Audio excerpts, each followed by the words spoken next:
Ladies and gentlemen, welcome back to our world season here at the Golden Shovel Wrestling Podcast. It is episode 2, and it is the big one. It is the award for the Golden Shovel, given out to the booking decision, storytelling angle that has left us scratching our heads. And as Ross always asks, what are we even doing here? Let's get right into it.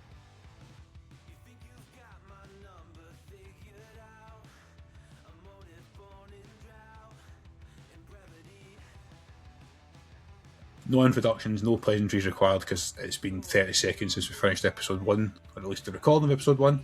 If you haven't seen that, please go back and check it out from Wednesday, where we basically glazed the women's division for their absolutely ridiculously strong 2025. Certainly at the top end anyway. Episode 2, as I've mentioned in the intro, Golden Shovel. We did start off doing this weekly, and it was just dominating. So what I've done, I've scrubbed back through all our TikToks and some of the old podcast episodes. I've pulled together some stuff to get the conversation going, and then we're going to basically moan 15 minutes or so, and then pick a winner. So the three or four things, you know, fair enough. The 3 or 4 things that I have picked out. Number 1, bit recency bias, but I'm going to at least pick out the last match. The last time is now the whole concept of what happened last week. We did debate it a little bit. I'm not saying it's the worst thing of the year. The idea of exhibition matches and being separate from storylines, etc., is quite silly. We obviously enjoyed the final match, but a lot of people didn't like the fact that John Cena smelled and tapped out. So there's a conversation that's maybe worth having and then quickly moving on from. That's one thing. The second thing feeds off the back of that is literally anything that's tagged Saturday night's main event.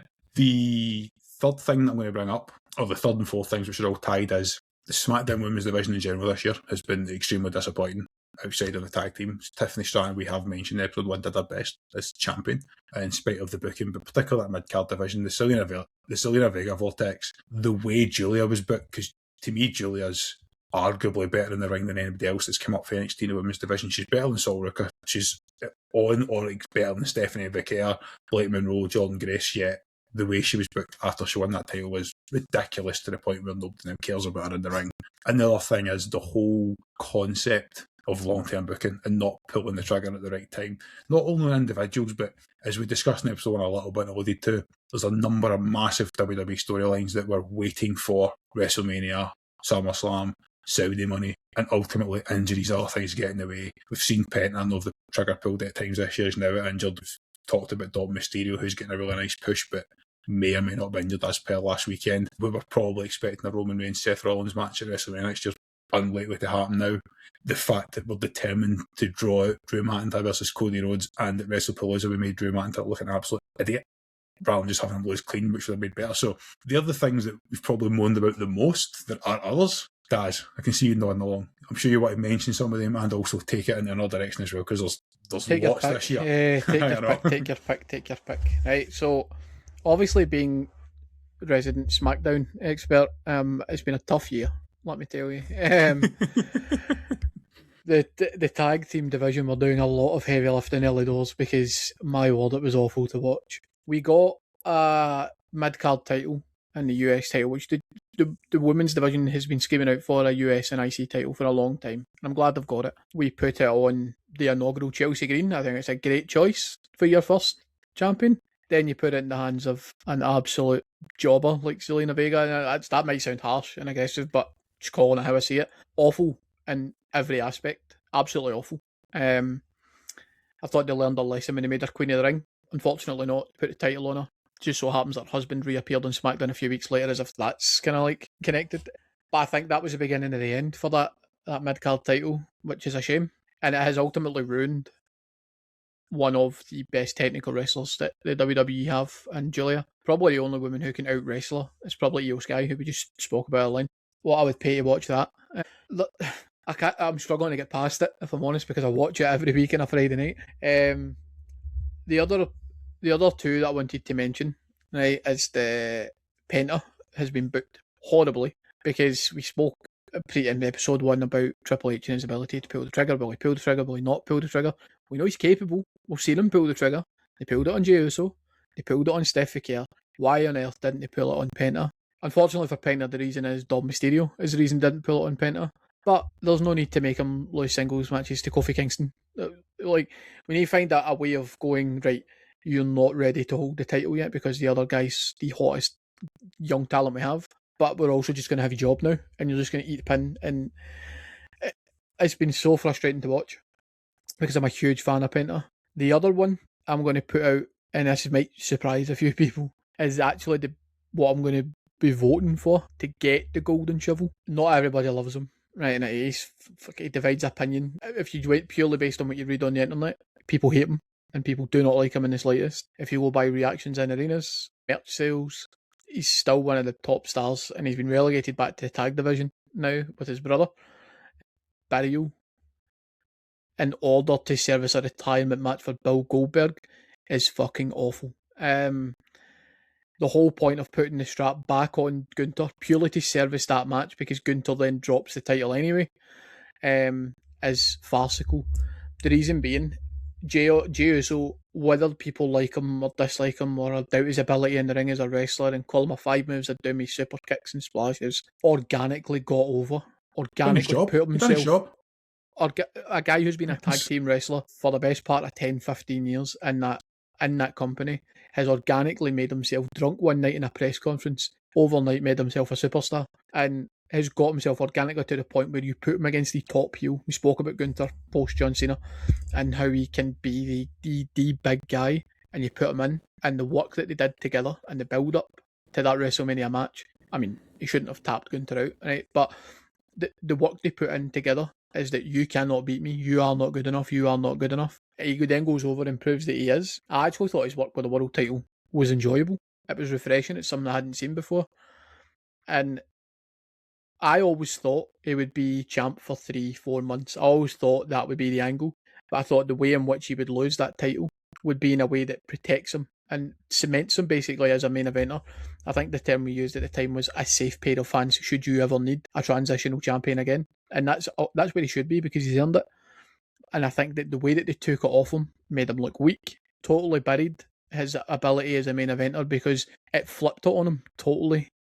There wasn't that much disdain for Jey Uso while he was world champion. There was people who didn't like him and his wrestling ability, and that's fine, it's personal preference. But you look at him now, the way he gets booked now, when he makes it to the latter stages of the last time he's now tournament, people are losing their minds that he might be John Cena's last ever opponent, forgetting that they popped massively from winning the Royal Rumble and eliminating John Cena. So it's like, make your mind up. What do you want here? And I think that the booking has caused that for Jey Uso, and I think that he has suffered the most out of bad booking decisions this year out of anybody. It's a throw to you, Ross. It is such an interesting concept, though, this as an award, because it is so open, in that you could make a case for something wide ranging and say, you know what, the whole booking of the SmackDown Women's Division has been so bad, that's where it goes. And you could say it's this one decision because of what happened, because it'd be really weird to say that the booking of Jey Uso is the golden shovel this year, when for the first 5 months of the year he was the hottest thing in the company. Wins the Rumble, wins the main event match of WrestleMania, the opening match of WrestleMania, which is, you can maybe tell me say shouldn't have been there, but at the end of the day 6,000 people are eating for him, and that's all that matters. But Daz's points are very valid in that. How do you turn the hottest guy in the company into a tag team wrestler at the end of the year? The way it was done.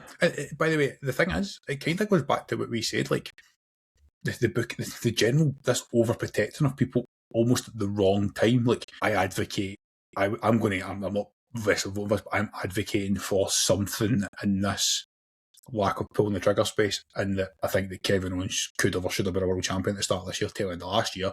Yep. Drew McIntyre's had the same treatment, where these guys get to a level where they're so good you have to put the world title picture, but then you say, we want this match in 6 months' time, so no. But the way Drew McIntyre was booked to WrestlePalooza makes him look really, really weak and completely and utterly useless. The fact that it's still dragging on now is just, and the fact that with the 3 stages of hell match for a Friday night in Berlin suggests that he's going to win one, fall, and keep him looking strong, whereas sometimes a clean loss is better. I looked at that WrestleMania match and said that should have been the match that was a triple threat or a fatal 4-way, because Gunther shouldn't have tapped out, but Jey Uso should have walked out with the title. Jey Uso could have taken a clean loss to Gunther, but Pat McAfee arguably looked stronger against Gunther than both Jey Uso and John Cena did. Yep. to a point. Not blaming Gunther for that. Gunther worked good matches with a good match with Pat McAfee, but it doesn't make sense. So it's such a difficult idea, because I think you're right. So it's one decision that's like, you've almost now lost Jey Uso. You'd almost have to build him fully back up. I don't think he'll get back to. I don't think he'll ever get back to that level. Because the way it happened and the way the story developed almost validates the criticisms of him to a point. I'm not saying people were wrong to criticise him because No. he is limited in the ring. He is a tag team wrestler. There is no getting away from that. But I think that the actual work he put in as world champion does not deserve. You can't be that hot. And it's like they did the same with Kofi Kingston. They put the strap on Kofi and Lesnar squashed him purely to service the fact that, right, we want this guy to be the champion now. So we're going to bury you entirely. Because I think if you're putting Kofi in the ring with Brock Lesnar, it's not going to be unsurprising if Brock beats him. But he does not need to squash him inside 7 seconds. Do you know what I mean? It's like squash him, but he should squash him methodically, like suplex him over and over and over again, not just 6 seconds. And I feel the same for JSO, unfortunately. Even when Seth Rollins dropped that title, even we said JSO still makes the most sense right now, and then somebody else. Like, it didn't go away, but they just slowly eroded that over time based on a desirability to make your favourite superstar of all time have his final farewell in his hometown. That didn't need the title. Did that match need the title? Do you know what I mean? It did not need it.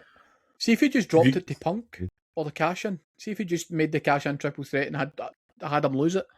That would have been perfect. But no, we had to service that later on. Yeah, no, stupid. Because Goldberg was never walking out with the title, was it? But I suppose the point I'm making is it's not actually just about the decision to have Gunther take the title off him to service that match. It's that you've managed to book a guy who was the most over man in the company in May, and we're now in December and he's back in the tag team division and he's not even in the title picture yet. So it's like, how have we demoted this guy in the space of 6 months from being the top guy on Raw, or one of the top guys on Raw, to now, you're now wrestling with your brother again in the tag division. Thanks for that 4 months. Yeah, it's crazy. It's mad. I don't really know how you managed to mess that up so much. I think he's definitely one that, if he'd done this award show 3-4 months ago, you'd have been like, nah, no chance. But now you kind of look at it and go, Another one that... He also suffered from the Survivor Series War Games vortex of nothing's happening for 6 weeks. Definitely. The question is, though, is he going to be the award holder? Do we think he... I don't know, because I can't look past that SmackDown division either. It's been hot. Can I ask a question here? Are we wanting to pinpoint like a single moment or decision, or would we accept a slightly wider thing and saying, look, because we could even make a case saying the whole, whatever they've done since SmackDown into 2 hours has just been absolutely dross. The fact that for like 6 or 7 weeks your world champion did not appear on your show because he was too busy dealing with Street Fighter and then promoting War Games. And to be honest, you could give SmackDown the golden shovel. If I'm being really honest, you just give it to SmackDown. That's kind of where I'm going with it. I think that it's the thing we've moaned about the most. It's whether we think it's sufficient to be like, this was the worst thing. I think it's also considering, is it within their control to have kept it at 3 hours, because it seemed, from what I read, it was a network decision. I think it was to service sort of baseball playoffs and college football and stuff like that. So I think the network weren't entertaining a 3 hour show. But then again, without getting too deep and nerding out, it's probably goes into their contract, and they agreed that when they signed their network contract. So I know, but like, is it their fault? Imagine having an hour cut for your show. And then being like, you know what? Right, the best thing to do is to not have the world champion show up for 2 months. And by the way, the guy that's holding the mid-card title is doing really well, but we need to help Sami Zayn, so let's just bury him at the same time. So are we saying... We've even talked about Solo Sikoa, by the way, because in the middle of the year, he once again proved that he should be moving towards the world title picture. He should be a dominant position. The MFTs aren't working. Just separate them, let Solo Sikoa be Solo Sikoa. He's funny, he's got personality, he can work in the ring. Just give him a chance on his own properly. His time's coming. And I think this is where we struggle, right? Because we are very much certainly of a generation that has grown up on instant gratification. Right? It's just the way it's been. We've grown up in a technological age where if you want something, you can get it now. If I want something, I don't have to wait 5 business days for it to be delivered. Amazon will have it right here the following morning. Sometimes Argos will do it the same day. You order it in 2 hours later. It goes against. We go totally against the grain. Just got mentioned the golden shovel. Wonderful. Hit me up with that deal. No, but we've spoken about it. Long-term booking is quite clearly the TKO method. It's quite clearly the way we're going under Hunter and TKO is it's going to be, we're doing this in January to service something next April. That's clearly the way it's going to go, right? So I find it really difficult, because I think if you can pinpoint, I think what's probably best is we just pick one moment that we agree as a group was the worst decision in that moment to happen, and instead of going for that wide variety, because I think that if you just want to go for the Triple H gets it, But not just it's Triple H and his creative team, but it's like football in it. Manager takes the blame. Can I throw two more things that are worth just talking about before we start narrowing this down then? Mm-hmm. One is, we haven't mentioned it, and I think we haven't mentioned it because it is the elephant in the room of there's nothing inside the WWE can really do about it, and that was the whole situation with Travis Scott and The Rock. Because that was crap. Right? That's why I left out. I know, that was crap. It's out with Triple H's control. But based on something that you did mention, I think this is worth a conversation. Gunther beats Jey Uso for the world title to serve as a retirement match with Bill Goldberg. At that time, they were technically teasing both titles leaving the company because Cena was promising to leave with the WWE title, and Goldberg was saying, "I'm going to win this title and take it with me as well." And I'm like, that in itself is completely and utterly batshit crazy because this is never going to happen. Now, I'm not saying it wins a golden shovel, but as a decision, you're sitting there watching going, this is within the realms of kayfabe. This makes absolutely no sense. It only makes sense where it services something like the only two times it's ever made sense is John Cena's retirement tour because he wants to ruin wrestling as the heel, blah blah blah, and it made sense in 2011 when it was CM Punk because CM Punk's contract was expiring, and it was quite clear. It was very clear to everybody that he was going to sign a new deal as world champion if you understood anything about wrestling. But it served a purpose in the sense of was to be told. If you don't give me what I want, I'm leaving with this title. So it made sense. But I think, see, if we're trying to narrow it down and take it out of that wide scope, I think that we're looking at, for what we're speaking about, the decision to put the women's mid-card title on Zelina Vega and the way they've booked that division since is one. The decision to take the title off Jey Uso to service that retirement match is one. The decision not to push Solo Sikoa is one. And what was the other one that we mentioned right at the beginning? You mentioned Drew McIntyre and Drew Kevin Owens. McIntyre That whole idea of not pulling the trigger on a world champion. I'm going to be honest. See if we're narrowing it down to these types of decisions. I'm going to vote for not pulling the trigger Kevin Owens or a Drew McIntyre purely on the basis that the champ was part-time at the time. So even if it is transitional and they hold it for 6-8 weeks, we spoke about this, if you want Cody to be a 15, 16-time world champion, he needs to start having short runs because he's 40. So he's not going to get all these runs. So the inability to say, we can't take the title off Cody Rhodes, even though he's not going to be on the show, we still want to sell tickets with him holding the title on them and t-shirts that he's the world champion, is awful decision-making because the fans don't get what they deserve as their world champion on the show every week. We heavily criticised Brock Lesnar when he was champion and he went part-time. Roman got it towards the end of his 19-year reign as undisputed champion. I think that Cody has avoided the stick for recording movies at this stage of his career that other guys in the business took a hell of a lot of flack for back in the day for wanting to move into Hollywood.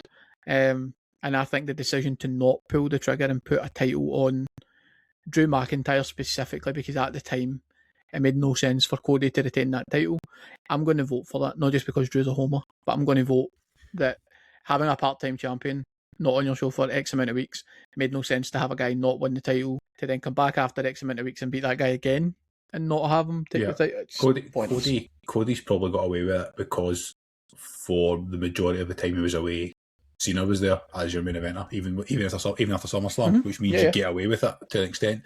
I'm not going to disagree. The reason that I've got that on there is because I think Drew McIntyre and Kevin Owens are examples of very good, if not what the best wrestlers in the world can look like in terms of promo work in the ring, out the ring, social media, especially for both guys. They're funny, they're brilliant, they can play heels, they can play faces, they deliver compelling stories, but they also both suffered from the exact same thing during the Roman era. They built themselves up, get pushed back down, built themselves up, get pushed back down, they've done it again. It's like, these guys are earning it, and I think if we're at least applying a level of meritocracy to this as well, it's like they sell merch, they're good, they're doing their job and they're not being rewarded for it. I think Solo will be fine if they allow him to move for the MFT soon and have another good year next year where he's allowed to show what he can do as a singles wrestler.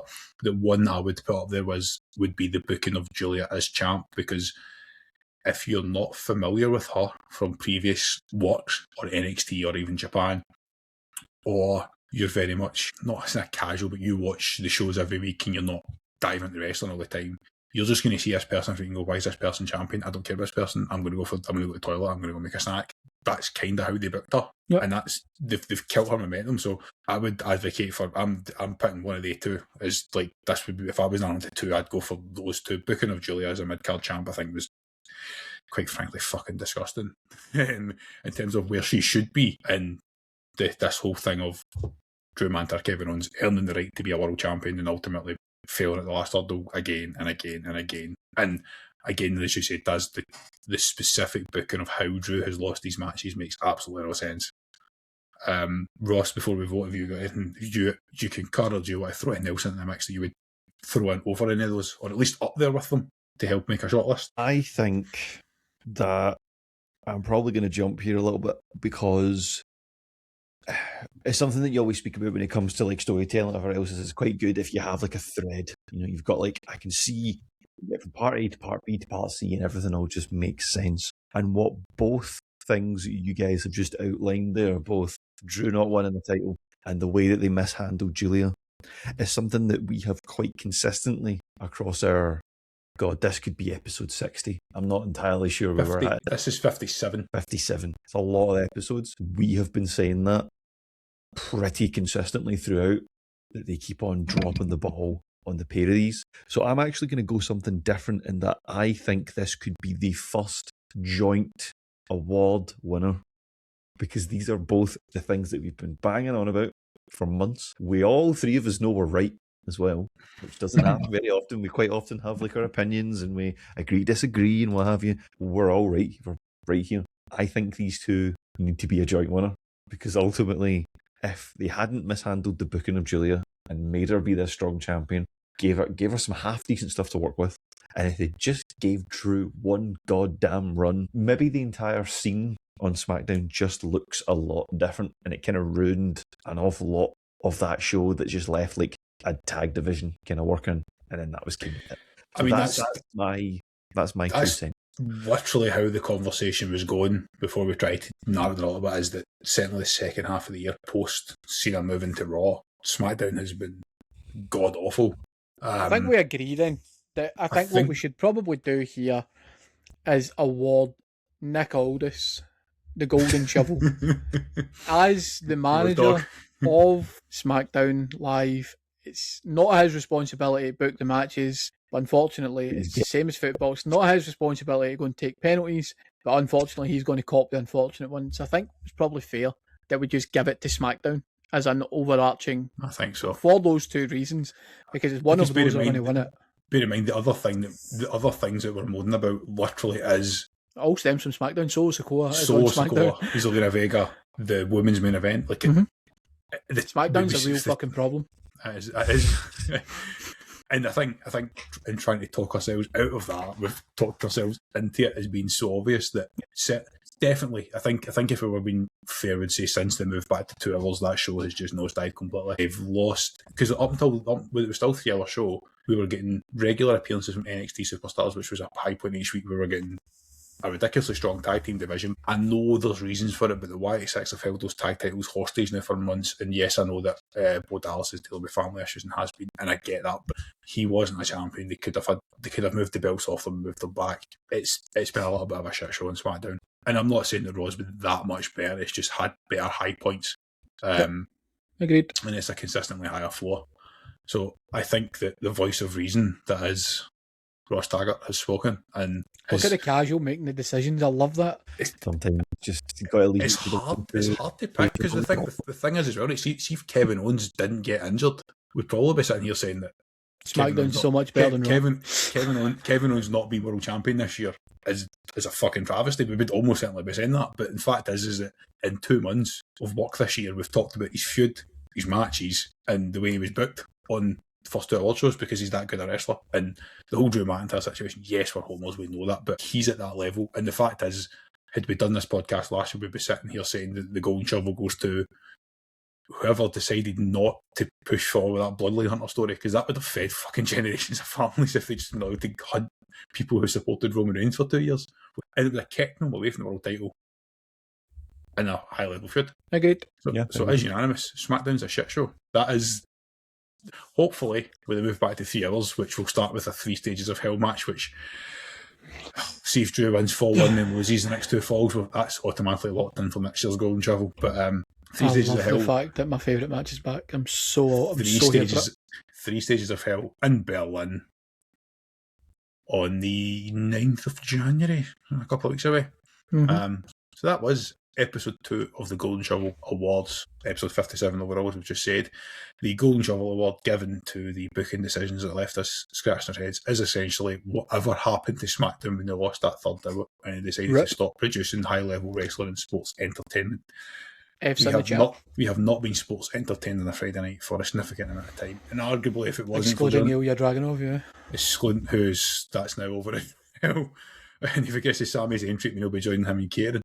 See, to be honest, there's so much more we could have unlocked. The fact that John Cena was made to go in his back all the time on SmackDown. The US Open challenges went nowhere. It didn't do anything for Sami. It didn't do anything for Ilya, really. Yeah.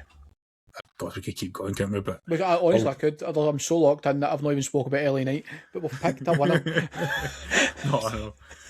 I think I've now got started. The winner is the fact that the loser, the award recipient is the unfortunate recipient. Yes. The unfortunate recipient of the Golden Shovel Award is whatever happened to SmackDown in the second half of the year. And like I said, even before that, if you exclude the fact that John Cena was there every other week, it was still a relatively weak show around that. He was definitely propping up with that tag division. He was lifting it, definitely. Take it easy, guys. We'll see you Wednesday for episode 3, where we're going to talk about Men's Wrestler of the Year, Match of the Year, Breakout Star, and Moment of the Year. See you then.